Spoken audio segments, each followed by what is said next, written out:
Sisa pembakaran batu bara dari pembangkit listrik tenaga uap PLTU di 2 unit wilayah Jeranjang dan Sumbawa Barat kini tidak lagi menjadi limbah yang merusak lingkungan.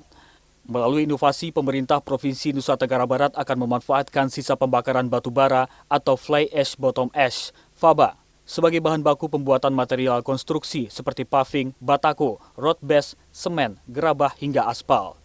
Pemanfaatan ini pun dituangkan melalui kerjasama oleh Pemprov NTB dengan PT PLN Persero unit induk wilayah setempat di Mataram pada Rabu 15 Desember guna mendukung pembangunan infrastruktur daerah yang lebih baik.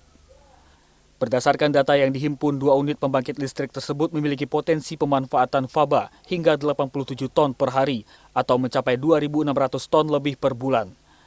Jika potensi ini dapat dimanfaatkan dengan baik, maka tidak hanya potensi ekonomi sektor industri, tetapi juga dukungan terhadap program nol sampah yang selama ini terus digaungkan Pemprov NTB.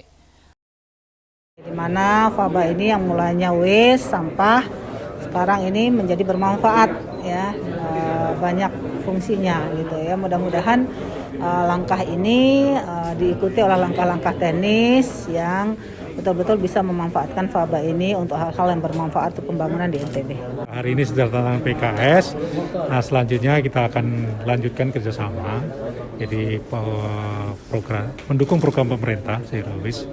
Jadi sehingga pemanfaatannya akan jauh lebih besar dibandingkan kalau kita hanya bicara spot-spot memberikan bantuan CSR dan lain-lain. Di sisi lain, pemanfaatan FABA ini juga memacu pengembangan dan produktivitas industri kecil menengah sektor ekonomi kreatif yang kini mulai bangkit setelah dilanda pandemi COVID-19. Seperti halnya pembuatan gerabah dan perabotan rumah tangga.